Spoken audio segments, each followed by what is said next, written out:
அடுத்தடுத்து சிக்கிய திமுக மொத்தமாக முடிய போகும் கதை. ஸ்டாலினுக்கு ஆப்படித்த பெண்கள். அடுத்த ஆண்டு தமிழகம் சட்டப்பேரவை தேர்தலை சந்திக்க உள்ளது. இதற்காக அனைத்து கட்சிகளும் தீவிரமாக களப்பணிகளை தொடங்கிவிட்டார்கள். இந்த நிலையில் ஆளும் திமுக அரசு மீது மக்கள் கடுமையான கோபத்தில் உள்ளார்கள். எப்போது இந்த ஆட்சி முடிவுக்கு வரும் என எண்ண ஆரம்பித்து விட்டார்கள். அந்த அளவிற்கு மிக மோசமாக ஆட்சி செய்துள்ளது திமுக அரசு என்ற குற்றச்சாட்டுகள் தற்போது எழுந்துள்ளது. இதில் முக்கியமானது சட்டம் ஒழுங்கு பிரச்சனை மற்றும் போதைப் பொருள் புழக்கமாகும்.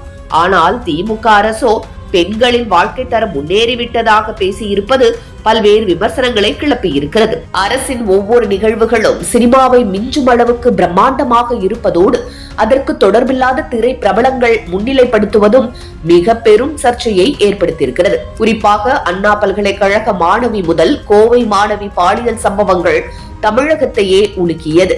இதுபோல் நாள்தோறும் பெண்கள் அவதிக்குள்ளாகி வருகின்றனர். செயின் பறிப்பு சம்பவங்கள், பள்ளி மாணவிகள் வகுப்பறையில் மது அருந்துவது, பள்ளி மாணவர்கள் கேங் உருவாகி கொலை செய்தது முதல் தமிழகத்தை சீரழித்துவிட்டு மாதம் 1000 ரூபாய் கொடுத்து பெண்கள் வாழ்க்கையை முன்னேறிவிட்டது என அடித்து விடுகிறார் முதல்வர் ஸ்டாலின். மின் கட்டணம் 100% உயர்வு, ஆவின் பால் 25% விலை உயர்வு, ஆவின் நெய் 40% உயர்வு, சொத்து வரி 50% உயர்வு, குடிநீர் வரி 150% உயர்வு, டாஸ்மாக் என மக்களை வாட்டி வதைக்கிறது திமுக அரசு. 12,000 ரூபாய் தந்து 38,900 ரூபாய் பிடுங்கும் ஸ்டாலின் இது விடியலா, மக்களின் தலையில் இடியா என்ற கேள்விகளை முன்வைக்கிறார்கள் எதிர்க்கட்சிகள். இதற்கிடையே 4 ஆண்டுகள் கழித்து சென்னை நேரு உள் விளையாட்டு அரங்கில் வெல்லும் தமிழ் பெண்கள் மற்றும் மகளிர் உரிமை தொகை திட்ட விரிவாக்க விழா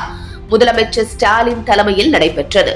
நிகழ்வுக்கு எந்த வகையிலும் தொடர்பில்லாத சத்யராஜ் உள்ளிட்ட திரை பிரபலங்கள் விருந்தினர்களாக அழைக்கப்பட்டிருப்பது விமர்சனத்திற்கு உள்ளாக்கியுள்ளது. தமிழக அரசு சார்பில் நடத்தப்படும் நிகழ்ச்சிகள் அனைத்தும் அரசு நிகழ்ச்சிகளா அல்லது சினிமா நிகழ்ச்சியா என்ற சந்தேகத்தை பார்வையாளர்கள் மத்தியில் எழுப்பியுள்ளது. தமிழகத்தில் திமுக ஆட்சியில் இருக்கும் போதெல்லாம் விளம்பரத்திற்கு பஞ்சம் இருக்காது என்ற விமர்சனங்கள் 2022ஆம் ஆண்டு நடைபெற்ற செஸ் ஒலிம்பியாட் தொடரின் போது மேலும் வலுவடைய தொடங்கின. செஸ் ஒலிம்பியாட்டிற்கான விளம்பரத்திற்கு பிரபல இசையமைப்பாளர் AR ரகுமான் இசையமைக்க அதில் முதலமைச்சர் மு.க. ஸ்டாலினும் நடித்திருந்தார்.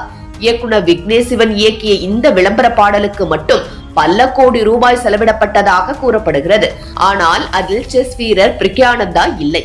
அதன் தொடர்ச்சியாக அரசு நடத்தும் ஒவ்வொரு நிகழ்விலும் திட்டங்களை விட விளம்பரம் மேலோங்கி காணப்பட்டது.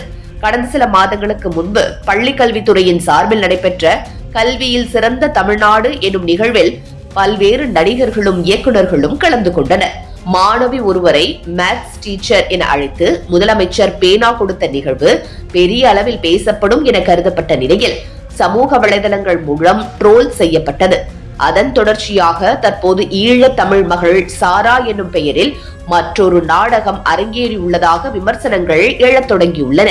இலங்கை போரின் போது ஈழ தமிழர்களை கொன்று குவித்த போது அப்பா எங்கே போயிருந்தீங்க, நீங்க மட்டும் எங்கள் மீது அக்கறை காட்டி இருந்தால் எங்கள் ஈழ தமிழர்களை கொன்று குவித்திருக்க மாட்டார்கள். இந்த தாத்தா பரவாயில்லை, அவர் உண்ணாவிரதம் 3 மணி நேரமாவது இருந்தார், நீங்கள் எங்கு அப்பா போயிருந்தீர்கள் என்று சகோதரியால் கேள்வி கேட்டிருக்க முடியுமா? கேட்டீர்களா சகோதரி என சமூக வலைதளங்களில் பரவி வருகிறது.